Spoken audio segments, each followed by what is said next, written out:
Hello, everyone. It is Sunday night, just a couple hours after LCS has finished broadcasting, and I wanted to make this video to tackle an issue that's going to be discussed frequently in the interviews that you'll see from me this week. I actually have 10 interviews that I did over this weekend, and I think the majority of them have this conversation in it. Basically, at the beginning of this week, I became aware of the fact that the Players Association, which encompasses both the LCS players and the Academy players here in North America, decided to run a vote that was about whether or not the spring split should suspend or if it should continue. And the majority of the players, in fact, close to 2/3 is my understanding, voted to cancel spring split. I'm going to tell you guys sort of the way, like the initial thing I had heard was that, yeah, the majority of the players wanted to cancel it, and that the reasons listed by the executive committee were spring split doesn't matter, the break wouldn't be long enough before summer split because summer split has moved up, and then just general safety concerns. So this was how I was originally understood it, and this information was, to my understanding, disseminated out to all the teams and Riot, so people were aware of this kind of behind the scenes. My initial reaction was, holy crap, the LCS pros are so lazy. How could they do this? All these other leagues are starting, etc., etc. And that was kind of my impulse. I was going to do a video basically last week that was like talking about this and just expressing my disappointment. But I decided to dig a little deeper because I reached out to Riot and asked for sort of an official statement on this. They directed me to the Players Association, which I had been planning on speaking to anyway. So I spoke to the Players Association. And this is what I was informed. So apparently, Riot wanted to know the player sentiment. And so the Players Association put this poll together because Riot was considering at one point in time switching either just to cancel the spring split or to do this remote situation. Now, obviously, based off this weekend, they decided to go with the remote situation. So because Riot wanted to know the player sentiment, the Players Association put this poll together. And what I now know is that over 90 pros replied to the question, would you prefer that the spring split be canceled or go fully remote? And again, just under 2/3 said that they would prefer it to be canceled. After that, the Players Association emailed all the players and said, hey, we're going to be providing the results of this poll to Riot to take into consideration. It is my understanding, based off of my conversations with the Players Association, that it was never a situation where they were like, we expect this or whatever, right? It was here's our take, in the same way that the owners were sharing their opinions, all this discussion going behind the scenes. So Players Association decided to provide the player perspective. The next morning, it was announced publicly that the LCS would be going remote and would resume. It is my understanding now that the Players Association is not necessarily upset that the games resumed. It is more that they are unhappy, or disappointed, rather, that they felt as though they were not taken into consideration, right? As everybody discussed this, they provided their opinion, and I guess there wasn't much dialogue around it or anything. Like, it just got announced the next day. Now, as I mentioned before, I'd heard it was for, spring split didn't matter, the break was too short and safety, and I was very dismissive of the third one, especially because we'd heard so much of this conversation around spring split not mattering. And so when I asked the Players Association about this, what I heard was that there were kind of multiple reasons, and that it was actually a much more gray area than I had understood. Some of the players indeed did feel as though spring split did not matter as much, and a fair number of pros actually were concerned about their safety. But then there's also a group of international pros who honestly would just like to go home. So that's really why I wanted to bring this up, is because it started to, as I was looking into this, make me think about a lot of things that I had just sort of taken for granted, which is, hey, LCS can be played remotely. People can be in their homes, right? I can figure out a solution for this. We should just continue spring split. Now, I'm not saying spring split shouldn't be continued. I don't want people to think that that's the direction I'm taking this video. I actually just wanted to do this video because I wanted all of us to start thinking critically and start asking ourselves a lot of questions that perhaps we haven't during this time, and start anticipating perhaps what might end up happening in the coming weeks or summer, depending on how long the current situation globally lasts. So first off, let's talk about the player reasons. I think if you ask, 90 pros, 100 pros, whatever, you get 90 pros to reply, they're all going to have different reasons. So I do think that, for instance, if you are, and I don't know what the results of this, but let's say you're a player on CLG, you know that you can't make it into playoffs and you just have to play out the rest of these games. Maybe you would rather have that time to retool, figure stuff out. If somebody literally said, you could cancel spring split tomorrow, would you do it? Yeah, maybe that's what you do. And maybe if you're a pro who feels as though spring split doesn't matter, you don't want to do this, and now you have to do it all at home, and it's annoying. You've also heard that there's going to be a much shorter break. Maybe some people want to just play Path of Exile. It's also important to remember that Academy players are included in this, and that if you're an Academy player, perhaps you care less about just finishing out these couple of weeks, especially if there's a chance that you might not win it. So I don't know. I haven't had a chance to talk to Academy pros or whatever, but it's just important to remember that they were in this, and perhaps they were the majority of the cancel votes. I don't know. It is important to think about the different pro players that are here living from abroad. So as countries close their borders, as different countries end up dealing with this in a rough state, and it's kind of scary for a lot of us. I think it's important to think about what it would be like if you were a person living in another country and you're hearing things like, the Canadian government is telling Canadians, hey, you should potentially come home right now, from living abroad or being abroad or whatever. It might be kind of scary, and you might think, why do I need to finish this spring split? There's no MSI potentially. It's all going to be played from bedrooms.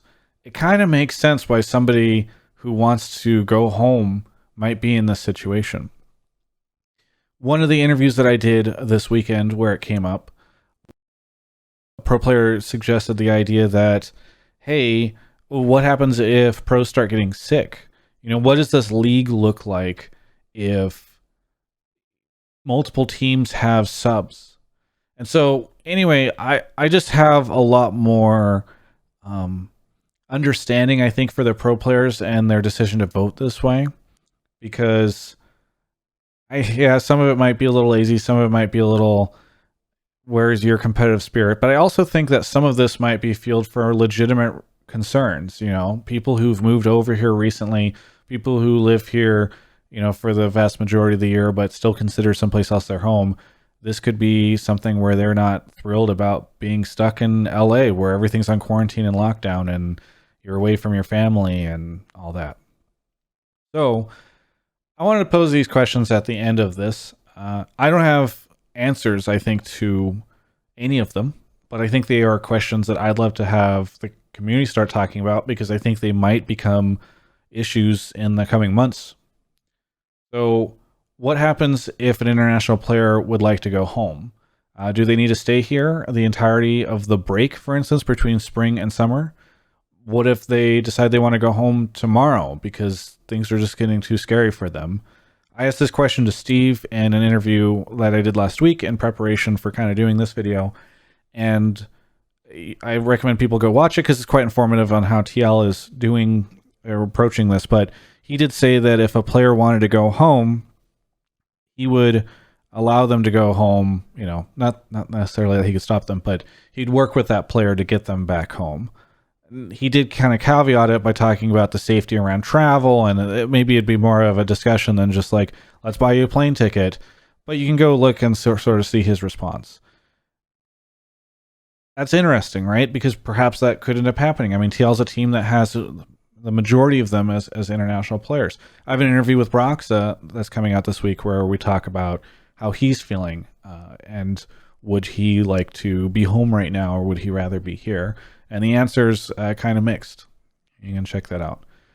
What happens if a player gets sick? Do we just start subbing in other players? I mean, under normal circumstances, yes. We saw Tactical, for instance, sub in whenever Doublelift was sick a couple of weeks ago. But what does the league look like if multiple players and teams get, in a situation where now they're fielding a ton of subs, right? We could end up in a situation where some of the international pros decide that they don't want to come back for summer split because they don't want to be stuck here. It's important to think about what everything looks like with all these countries closing their borders or implementing travel restrictions, because some pro players might want to go home. I don't know if they're going to be able to come back. So if you create a situation where some pro players in the league are starting to get sick, some of the pros are been replaced because they've decided that they don't want to continue out the rest of this year's season with the team that they're on, the league might look really different in the summer. I think there are also questions about the role that the Players Association plays.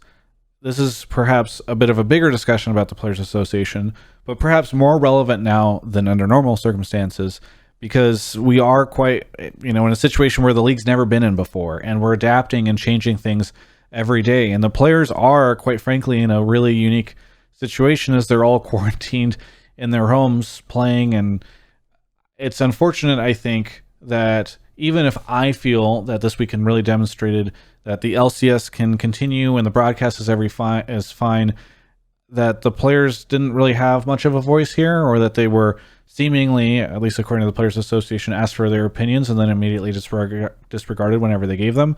So I don't even think that all the players that voted for cancel feel as though everything should have been canceled because they said it, but I think it is interesting that this is a situation where they were just completely, at least from the presentation of how the Players Association tells the story, not really included or thought of in terms of their opinion. Now, obviously, this is just the LCS, the North American League, but part of the only reason we know about this is because I kind of found out about it last week, and then in the interviews this weekend, I wasn't even planning on necessarily bringing it up, but the players themselves sort of started to voice this, right? Like I heard one of the pros say he was surprised that the league was even continuing. I wonder how many other players in other leagues feel this way. Perhaps won't say it publicly because they worry that their team could get frustrated, or league could get frustrated, or the community could call them out. But it is worth asking ourselves, are there other pros out there that are playing and they don't feel comfortable about this? And what happens, especially when we have the spring to summer split break? Do these players stand up or say anything, or do they continue to think this? We just wonder abroad, how many other players are concerned about everything. And then finally, I'm just very curious what happens if, let's say, the majority of players on a team all talk to each other and decide that they don't want to continue with summer split. What do you do in that situation? Does a team have to substitute a ton of players in for summer, potentially, to continue to participate? Or do we run the league in summer without that team? I just think there are a lot of different questions that all of us should be asking ourselves. I'm sure the league and the teams are asking themselves this question already. And look, it's escalated dramatically in just the last couple of weeks in the US, this whole situation and the government response. So I don't fault anybody for having, not great answers for these questions yet. Perhaps they were questions that they postponed while figuring out, can we even operate a league remotely? I don't think anybody should be watching this video and thinking, well, I'm now angry with the leagues or the teams or the players or whatever. This is, again, just more of a conversation that I'd love all of us to embark on and really start to consider, what does this league look like? What can it sustain, and how will it need to adapt if it can continue over the next couple months, especially if things seem to get worse, or potentially even just how long can we sustain this situation for the next couple months. Either way, thanks everyone for watching. Sorry if I just kind of rambled. I've been doing interviews all day and wanted to make sure I got this out tomorrow morning before you all started to see this stuff pop up in my interviews. But thanks so much to Alienware for sponsoring everything that I do. There's a link in the video description below. And stay tuned for all my interviews. I've got a ton coming out this weekend, or this week from this weekend, and a lot of the pro players discussing this, giving different takes. Some of them frustrated with the vote, some of them in favor of it, some of them just concerned and scared. So either way, thank you so much, and hopefully everybody can talk about this stuff.